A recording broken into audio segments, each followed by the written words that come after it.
Hello guys, nandito na naman ako guys sa aming farm.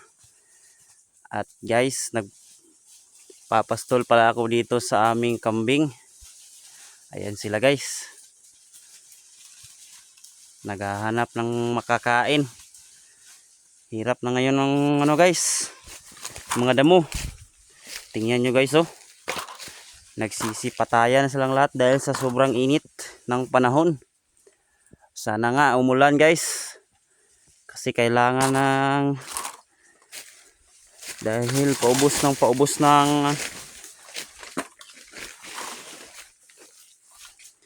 mga sagbot ang mga damo. Paubos na talaga.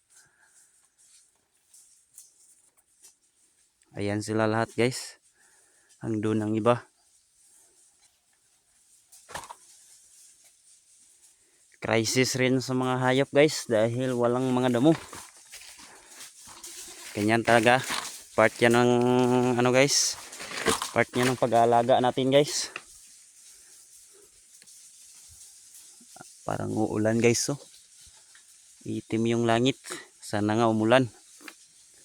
At guys, ang trabaho ko dito ay susunod-sunod lang sa kanila para masubaybayan natin guys at makita natin na kung ano nang nangyari sa kanila. Kasi kung pabayaan mo sila guys, hindi mo alam kung anong nangyari sa mga hayop mo.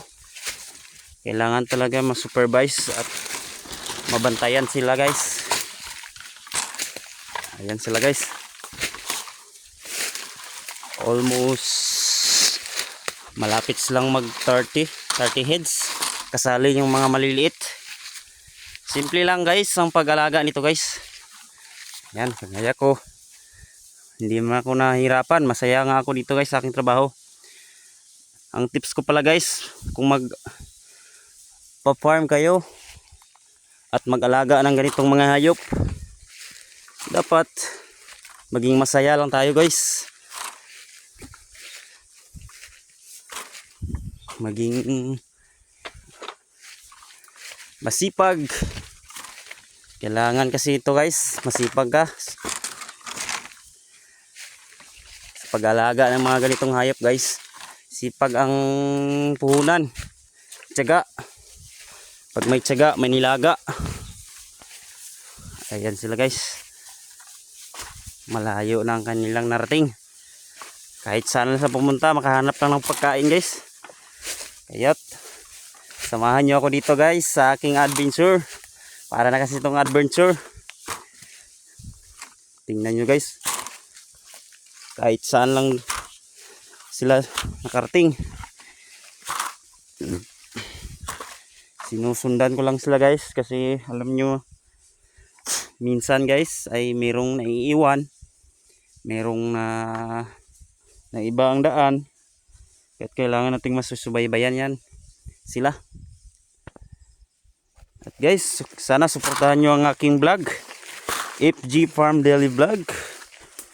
Simple life, peaceful life ang aking FB page guys. Salamat sa inyong suporta. Sana yun sila. Grabe guys. Ang doon na sila sa baba. Kailangan talagang dito sa mga maraming kahoy, maraming napakahirap pasukin yan guys. Dito ako dadaan sa kabila.